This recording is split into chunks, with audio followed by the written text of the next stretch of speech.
Hi friends, எல்லாருக்கும் வணக்கம். நம்ம இன்னைக்கு பார்க்க போகிற பழமொழி விருந்தும் மருந்தும் 3 நாளைக்குன்னு சொல்லுவாங்க. அதுக்கான ஒரு குட்டி கதையும் விளக்கத்தையும் இந்த வீடியோவில் பார்க்கலாம்.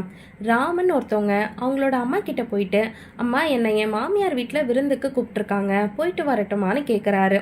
அதுக்கு அவங்களோட அம்மா சரின்னு மட்டும் சொல்லாமல், போ, ஆனால் உனக்கு உன் முகம் எப்போ தெரியுதோ அதுக்கு மேலே அங்கே ஒரு நாள் கூட இருக்கக்கூடாது, திரும்பி வந்துடணும்னு சொல்லி அனுப்புகிறாங்க.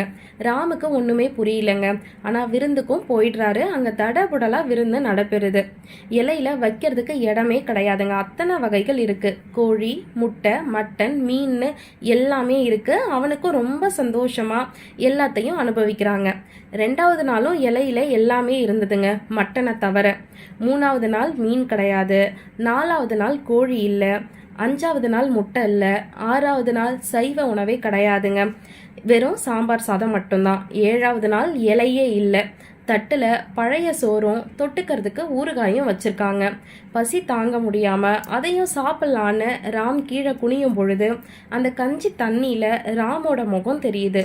அப்பதான் ராமுக்கு அம்மா சொன்ன பழமொழி ஞாபகம் வருதுங்க. அதுக்கப்புறமா ராம் அங்க ஒரு நாள் கூட தங்கல. உடனே கிளம்பி அம்மா வீட்டுக்கு வராங்க.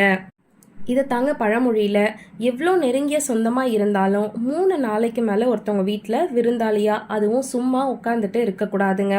அதுதான் ஒரு நல்ல மனுஷனுக்கு அழகு. அதே போல தாங்க நோய்வாய்ப்பட்டோன்னா 3 நாளில் மருந்து சாப்பிட்டா குணம் ஆகணும். அதுதாங்க நல்ல உடம்பு.